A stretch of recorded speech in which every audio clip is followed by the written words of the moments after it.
Yo, what's going on, guys? Welcome back to Locked On Sports. Just wanted to say thank you guys for all the support lately over the last week. And let's keep growing this channel. Let's keep going. My goal is to get to 1,000 subscribers by September-ish.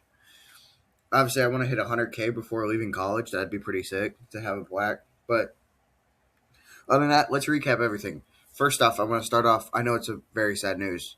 Jorge Messi, Lionel Messi's father, passed away yesterday at the age of 68. So I just want to give condolences to the whole family on his side. Other than that, the WNBA was very weird yesterday, as Caitlin Clark got a tech, but that was recited after being reviewed, and it wasn't a tech at all. Lots of fights between the Chicago Sky, and the Indiana Fever. Sophie Cunningham got into a fight, so lovely over there. Over to the NFL real quick. Sad news if you're a Panthers fan.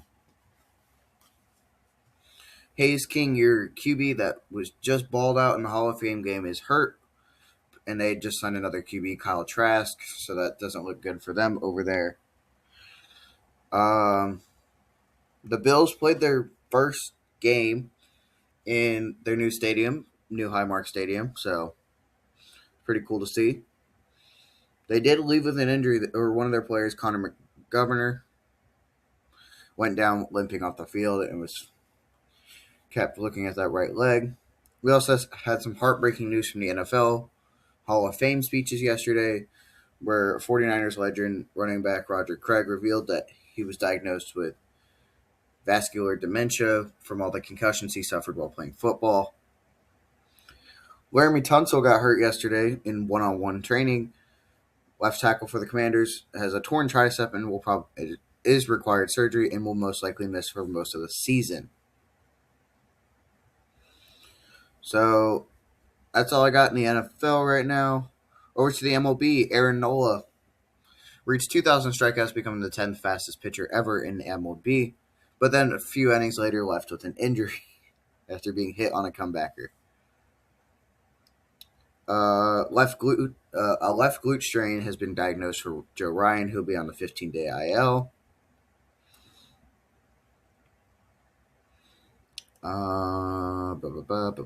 Sorry, I'm just trying to find out all the news.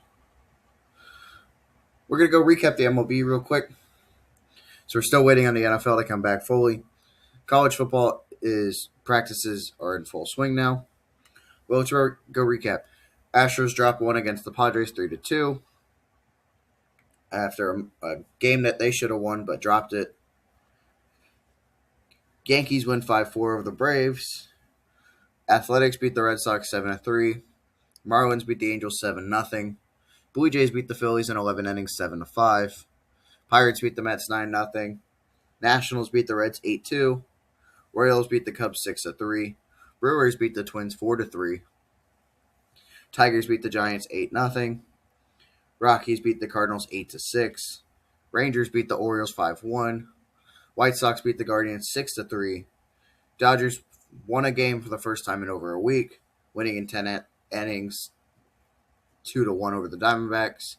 Rays won 3-2 over the Mariners. Over to the standings real quick. Astros lead by half a game over the Rangers. That's too close. Mariners are 4 games back. Athletics 13.5 games behind. Angels 14.5. Rays still lead the AL East. Yankees 4.5 games behind. Red Sox 6 games behind. Orioles 14.5 behind. Blue Jays 15 games behind. White Sox still first in the AL Central. Twins and Guardians 3 games behind. Tigers 3.5 games behind. Royals 12 games behind. Over to the Braves, who lead by 8.5 games over the Phillies. Marlins are 11.5 games behind them. 13 behind is the Nationals, and 19.5 behind is the Mets. Over to the NL Central, the Brewers still lead the division by 5.5 games. 15 games behind is the Cardinals. 16 games behind is the Pirates. 16.5 games is the Reds. Over to the NL West, the Dodgers still lead, getting their 70th win last night. 8.5 games ahead of the Diamondbacks. 9.5 ahead of the Padres. 21 games behind is the Giants, and 24 games behind is the Rockies. Over to the wild card. Yankees have a 7-game advantage. Red Sox have a 5-game advantage. Rangers are in that final spot. Twins and Guardians game and a half behind. Tigers 2 games behind. Orioles 3 games behind. Mariners 3.5. Toronto 3.5 behind. Royals 10.5 behind. Athletics 13 behind. Angels 14 games behind. Dodgers take that second spot after the Braves lost last night as well. Cubs have a 6-game advantage in the wild card. Arizona's in that second spot. Phillies in that third spot. San Diego's a game behind. Marlins 3 games behind. Cardinals 3.5 behind. Pirates 4.5 behind. Nationals 4.5 behind. Reds 5 games behind. Mets 11 behind. Giants 12.5. Rockies 15.5. Other than that, that's all I got for right now. Obviously, as news breaks throughout the day, I always like to try to post a YouTube short if I'm not busy at that moment. But other than that, that's all I got right now. This is the last week with this setup, so hope you didn't like it because it's going away for a while until about December when I come back home from college. But other than that, that's all I got. Remember to keep liking, subscribing, comment down on these videos below and on the shorts. Other than that, I'll see you tomorrow for your daily recap here on Locked On Sports. See you tomorrow.